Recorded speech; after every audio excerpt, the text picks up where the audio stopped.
Por acaso você já ouviu falar do caça às bruxas? Você tem ideia de como esse fato histórico aconteceu e o que é que a química tem a ver com isso tudo?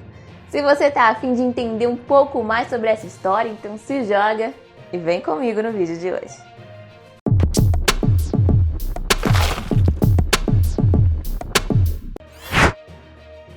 Oi pessoal, meu nome é Flávia Santos e no vídeo de hoje nós vamos dar um mergulho na ciência e entender de fato como é que aconteceu o caça às bruxas e ainda entender como a falta de informação contribuiu para esse terrível acontecimento.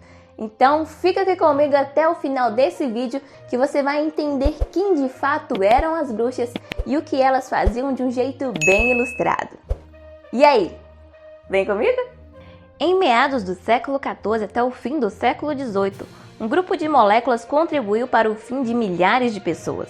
Talvez nunca venhamos a saber exatamente quantas, mas em quase todos os países da Europa, mulheres foram queimadas na fogueira, enforcadas ou torturadas como bruxas durante esses séculos.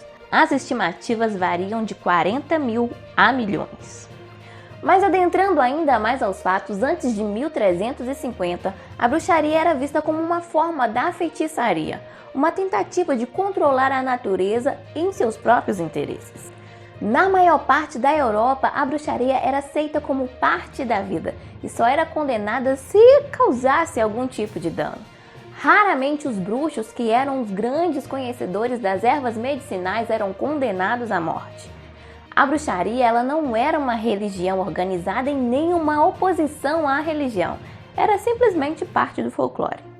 Muitas mulheres acusadas de bruxaria eram especialistas em plantas medicinais, sendo extremamente competentes no uso de plantas locais para curar doenças e mitigar dores.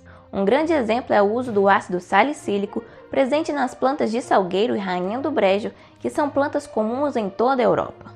Antes de ser vendido como aspirina em 1899, as raízes de aipo silvestre eram receitadas pelas bruxas para prevenir as câimbras. Ainda acreditava-se que a salsa induzia abortos e utilizavam a planta de Hera para aliviar os sintomas de asma. Um extrato de deiladeira comum, a Digitalis purpura, era indicado para pessoas que faziam tratamento para o coração. Isso tanto era verdade que em 1795, o médico britânico William Wintery usou extratos de deiladeira para tratar insuficiência cardíaca congestiva após ouvir rumores sobre as capacidades curativas da planta. Mas passou-se bem mais de um século para que os químicos conseguissem isolar a molécula de gigoxina responsável por esse tratamento. Atualmente, moléculas glicosídicas cardíacas semelhantes à digoxina são extraídas de outras plantas, em geral espécies da família do lírio e do ranúnculo, mas a deiladeira continua como principal fonte do medicamento. Uai, mas se as bruxas eram as médicas daquela época, por que matá-las de um jeito tão cruel? Calma aí, vem comigo que eu te explico tudo nos mínimos detalhes. Naquela época, muitas dessas mulheres também forneciam porções e outros tipos de encantamento. A grande questão é que para fazer essas poções, as encantadoras utilizavam plantas e alguns animais peculiares, como é o caso do sapo. Se isso não causasse nenhum mal, tudo bem. O problema é que algumas substâncias eram tóxicas, como é o caso da molécula de bufotoxina, um componente ativo do veneno do sapo europeu comum, que é uma das mais tóxicas moléculas conhecidas. A bufotoxina, no entanto, é um veneno e não um restaurador de saúde. Então, dos glicosídeos cardíacos da deiladeira aos venenos dos sapos, as supostas bruxas tinham acesso a um poderoso arsenal de compostos tóxicos. Outras tantas substâncias traziam danos, como é o caso do grupo dos alcaloides, que são utilizados em diversos medicamentos atualmente, como é o caso da codeína, benzocaína e a famosa cloroquina. Os alcaloides são fungicidas, inseticidas e pesticidas naturais. Porém, o seu uso sem acompanhamento pode causar graves problemas ao sistema nervoso central. Uma grande curiosidade é que Sócrates foi morto ao tomar um cálice contendo cicuta. Essa planta é composta pela molécula conina, um alcaloide venenoso que provoca convulsões, paralisias e dificuldade para respirar, o que acabou levando Sócrates à morte. Mas voltando para os encantamentos, um exemplo de alcaloide utilizado nas poções são os ungüentos do voo. Esses eram óleos e pomadas que supostamente faziam o usuário voar. Essas substâncias eram extraídas da mandrágora, beladona e meimendro. Essas plantas são compostas por alcaloides chamados de atropina e escopolamina. Esses alcaloides possuem efeitos alucinógenos que acabavam trazendo a ilusão do voo. Porém, a atropina pode ser usada como um medicamento de forma controlada e está presente em algumas composições de colírio. Uma outra curiosidade é que a escopolamina foi uma das substâncias a serem aplicadas como soro da verdade. Ainda um outro exemplo de alcaloide é a coca, uma substância milenar utilizada em diversos momentos como estimulante para o vencimento do cansaço, fome, sede e ainda em diversos medicamentos. O chá de coca ainda hoje é utilizado em regiões de alta altitude para evitar os sintomas do ar rarefeito, como é o caso da ânsia de vômito e da falta de ar. Isso porque a coca é um estimulante que incrementa a absorção do oxigênio no nosso organismo. Porém, na folha de coca pode-se extrair a cocaína, que também trazem efeitos mentais, como é o caso da perda de contato com a realidade, um intenso sentimento de felicidade ou agitação. Muitas outras substâncias foram utilizadas nesse processo.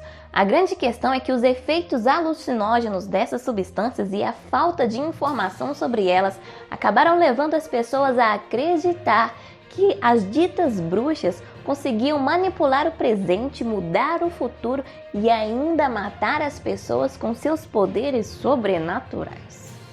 E por causa disso, as bruxas não eram muito bem vistas, o que fez com que muitas pessoas pedissem pela sua morte. Um grande episódio marcado como o julgamento das bruxas de Salem nos deixa claro como a falta de informação custou a vida dessas mulheres. O episódio acontece em fevereiro de 1692 e maio de 1963, quando 30 pessoas declararam ter sido enfeitiçadas, entre eles meninas e mulheres jovens.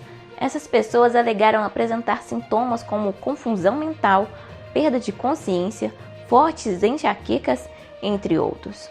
Muitos dos relatos foram feitos por aldeões que afirmavam ter visto pessoas agirem de forma estranha por razões que os médicos não conseguiam explicar na época.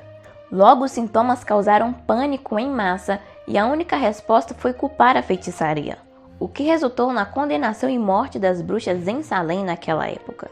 Tempos depois, alguns estudos comprovaram que por mudanças climáticas, apresentando ambientes quentes e chuvosos, permitiam a proliferação de fungos conhecidos como esporão de centeio em alguns cereais como o trigo. Esse fungo, quando ingerido por humanos, causa a doença conhecida como ergotismo, trazendo sintomas semelhantes aos alegados pelas pessoas que declararam enfeitiçadas em Salem. Como os cereais eram uma das principais fontes de alimentação naquela época, e o episódio ocorreu em meio a um verão bastante chuvoso, os cientistas concluem que aquelas pessoas sofriam de ergotismo e não dos feitiços realizados pelas bruxas. Ou seja, a atropina e os alcaloides da ergotina, que são as substâncias que são extraídas do esporão de trigo, é que foram os verdadeiros vilões de Salem e não a bruxaria. Infelizmente, os efeitos dessas substâncias acabaram sendo a prova para a morte de várias mulheres, e na sua maioria pobres e vulneráveis à sociedade. Na Europa medieval, aquelas mulheres que foram perseguidas mantinham vivo um importante conhecimento das plantas medicinais, como fizeram povos nativos de outras partes do mundo. Sem essas tradições ligadas às ervas, talvez nunca tivéssemos produzido um arsenal de fármacos que temos atualmente. Resumo da história: as bruxas nada mais eram do que pessoas com grande conhecimento e domínio das plantas medicinais e de substâncias químicas. E naquela época, tudo que não era conhecido ou que não tinha controle médico era considerado bruxaria.